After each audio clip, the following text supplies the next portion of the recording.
कच्चा चिट्ठा में आज बात जेट कमांडो की। युद्ध में पहली बार जेट कमांडो ने ऑपरेशन किया और इस हमले में टारगेट पूरी तरह तबाह हो गया। यह महायुद्ध का सबसे सनसनीखेज हमला बताया जा रहा है। ये इतने खतरनाक हैं कि एक कमांडो, जी हां, एक कमांडो 100 से भी ज्यादा दुश्मनों को मार गिराने की खूबत रखता है। ये सिर्फ एक कमांडो जिसका जिक्र यहां पर हम कर रहे हैं, सिर्फ एक कमांडो टीम ने पूरी बटालियन को मार गिराने का बड़ा दावा किया।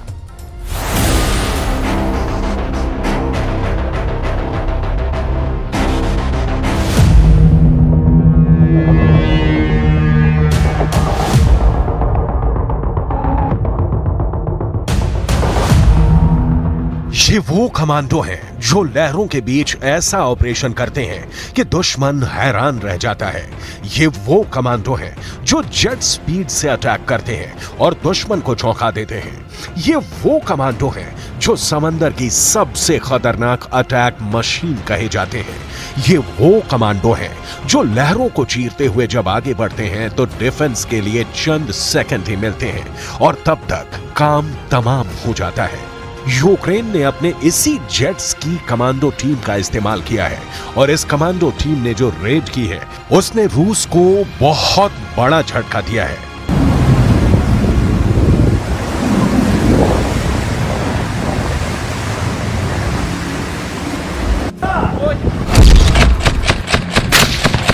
यूक्रेन की इस कमांडो टीम ने ऐसा ऑपरेशन किया जिसकी तारीफ ब्रिटेन की कमांडो फोर्स SAS ने की है। यूक्रेन की इस कमांडो टीम ने ऐसा ऑपरेशन किया कि अमेरिका के सील कमांडो भी हैरान है।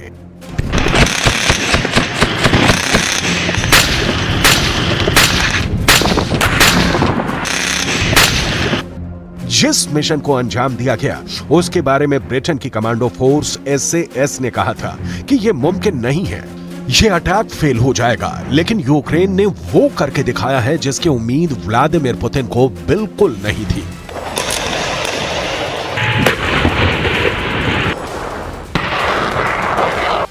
मिशन कौन सा था, कहां अंजाम दिया गया, जेट्स की कमांडो के कितने दस्ते थे और इस रेड में रूस को क्या नुकसान हुआ है, ये सब डिटेल में बताएंगे। लेकिन उससे पहले जानिए कि जेट्स की कमांडो क्या होता है।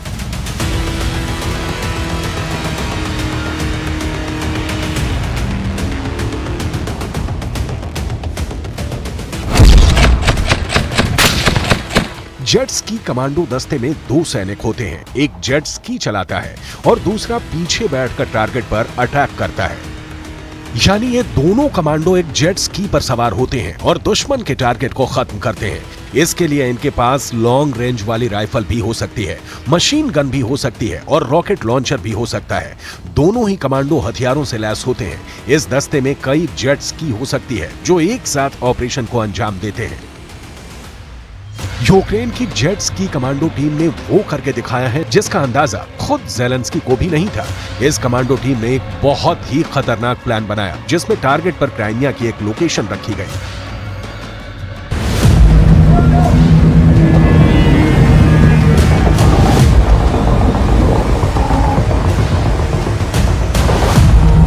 ये उस हमले का वीडियो है और इसे आपको बहुत गौर से देखना चाहिए क्योंकि इस रेड में बहुत सी ऐसी चीज सामने आई जिसे रूस की डिफेंस फोर्स अभी तक स्टडी करने की कोशिश कर रही है। ये 45 सेकंड का वीडियो है और इसे यूक्रेन की डिफेंस मिनिस्ट्री ने जारी किया है। इस वीडियो में कई कमांडो जेट स्की पर सवार होकर क्राइमिया के तट पर पहुंचते हैं और वहां यूक्रेन का झंडा फहरा देते हैं। ऐसा 2014 के बाद पहली बार हुआ है जब यूक्रेन के सैनिकों ने क्राइमिया की जमीन पर कदम रखा। 2014 में रूस ने क्राइमिया को अपने में मिला लिया था।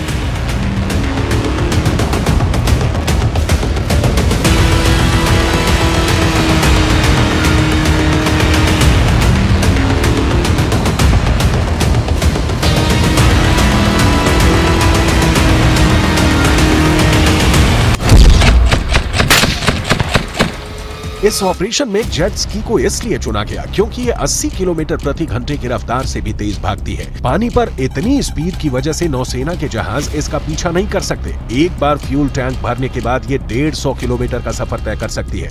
लेकिन ये बात जेट स्की के वजन और उसकी रफ्तार पर भी निर्भर करता है।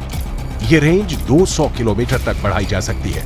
इसलिए जाहिर है कि पूरे ऑपरेशन के दौरान जेट स्की को रास्ते में रिफ्यूल किया गया ताकि उसकी रेंज बढ़ाई जा सके। इस ऑपरेशन को ज़ेलेंस्की की फोर्स की बहुत बड़ी कामयाबी कही जा रही है, क्योंकि इसके बाद यूक्रेन और रूस के सैनिकों के बीच गोलीबारी हुई और यूक्रेन की कमांडो टीम का दावा है कि उसने रूस को भारी नुकसान पहुंचाया है। उसके कई सैनिक भी मारे गए हैं, लेकिन ये यूक्रेन का दावा है। कई बार ऐसे ही दावों को बहुत बढ़ा चढ़ाकर पेश किया जाता है और ऐसे दावों की हवा रूस पहले भी निकाल चुका है। पिछले 3 दशकों में जितने भी युद्ध लड़े गए हैं, उनमें इस जेट स्की पर सवार कमांडो टीम की रेड को सबसे खतरनाक बताया जा रहा है।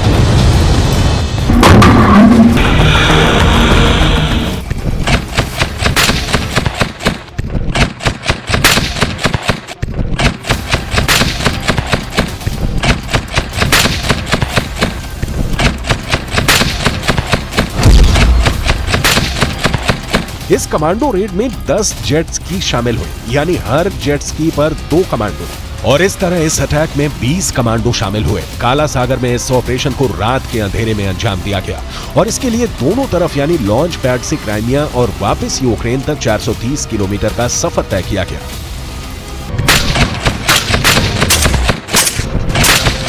कहा जा रहा है कि ऐसा कमांडो ऑपरेशन दुनिया ने जेम्स बॉन्ड की फिल्मों में देखा है और अब यूक्रेन की स्पेशल फोर्स ने इसे काला सागर में अंजाम दिया। सब कुछ बहुत खामोशी से हुआ। विशाल समंदर में रूस की नौसेना को चकमा देते हुए 20 कमांडो की ये टीम अपने टारगेट तक पहुंची। इससे पहले यूक्रेन के कुछ फास्ट बोट ने रूस की नौसेना का ध्यान भटकाने के लिए करीब के इलाकों में गोलीबारी की, जिससे रूस की नौसेना का ध्यान भटक गया और फिर इस कमांडो ऑपरेशन को अंजाम दिया गया।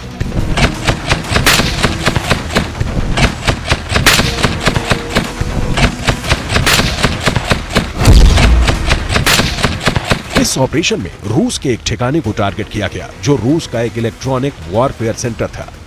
यह ऑपरेशन 30 मिनट तक चला। 30 मिनटों में क्या क्या हुआ, बहुत गौर से देखिएगा। यहां पर रूस के रेडार और बाकी उपकरणों को रिमोट के जरिए धमाके से उड़ा दिया गया। इस दौरान रूस की एक टीम ने यूक्रेन के कमांडो दस्ते को काउंटर किया, जिसके बाद जेट स्की कमांडो फोर्स ने अपने एंटी टैंक वेपन सिस्टम से गोले दागने शुरू कर दिए।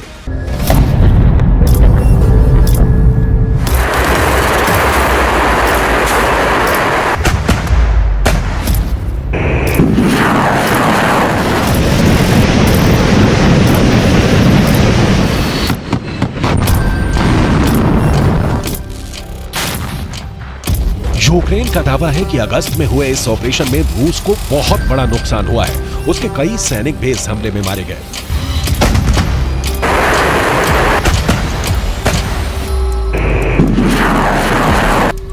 जबकि यूक्रेन के सभी कमांडो सही सलामत अपने बेस पर वापस पहुंच गए। यूक्रेन के इस कमांडो टीम का पीछा किया गया। रूस ने एयर पेट्रोल को जेट स्की का पीछा करने का ऑर्डर दिया, लेकिन करीब में मौजूद यूक्रेन के सपोर्ट शिप के पास स्टिंगर एयर डिफेंस सिस्टम थे और इस खतरे को देखते हुए रूस के विमान वापस लौट गए। रात में हुए जेट स्की ऑपरेशन के बाद यूक्रेन के ये कमांडो सुबह 5 बजे से पहले वापस अपने सबसे करीबी अड्डे पर पहुंच चुके थे।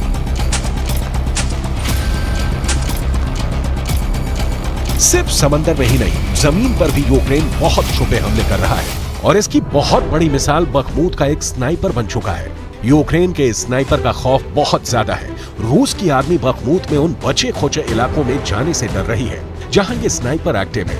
ये छुप कर हमला करता है, गिली सूट पहनकर हमला करता है। गिली सूट यानी ऐसा सूट जो आसपास के माहौल में स्नाइपर को छुपाने में मदद करे।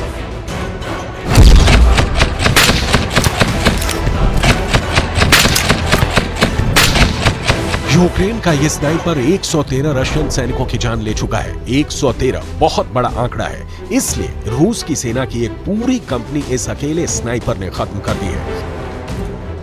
हालात ये है कि इस स्नाइपर को बखमूत का भूत कहा जा रहा है, जो कहां से गोली चलाता है, किसको निशाना बनाता है, किसी को नहीं मालूम। लेकिन इस अकेले स्नाइपर ने पूरे बखमूत में मौजूद रूस की फौज को दहशत में डाल दिया है।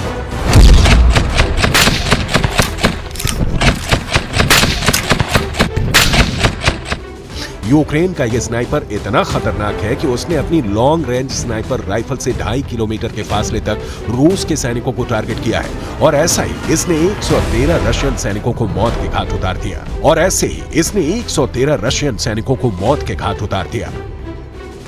जब स्नाइपर फायर आता है यानी स्नाइपर गोली चलाता है तो वो गोली कहां से आएगी, गोली किससे टारगेट करेगी, इसके बारे में स्नाइपर के अलावा कोई नहीं जानता। एक स्नाइपर अक्सर 2 सैनिकों की टीम में काम करता है, एक टारगेट को तलाश करके उसे ट्रैप करता है। हालांकि स्नाइपर अकेले भी ऑपरेट करते हैं। ये स्नाइपर 3 तरह की राइफल इस्तेमाल कर रहा है।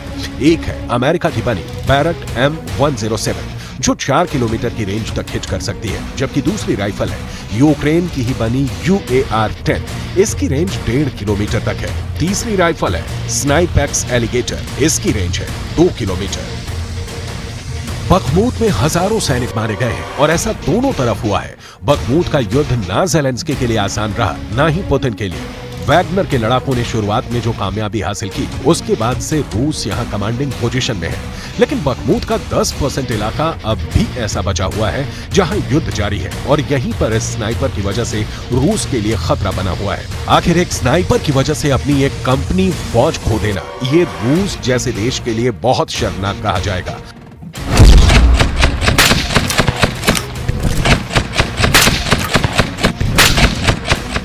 यूक्रेन की फौज की जिस यूनिट में ये स्नाइपर है, उसका दावा है कि पिछले 9 महीने के युद्ध के दौरान उसने और उसकी यूनिट ने मिलकर रूस के 558 सैनिकों को मार डाला है।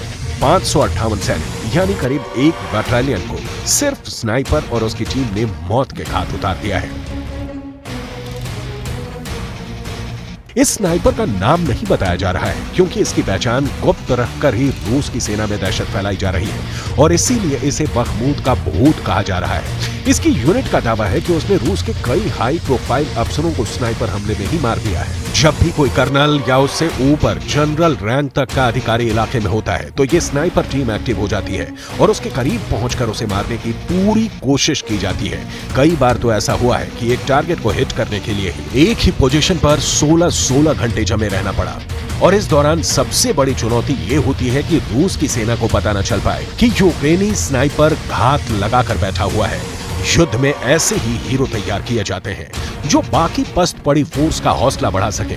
ये स्नाइपर भी यूक्रेन की इसी कोशिश का हिस्सा नजर आता है।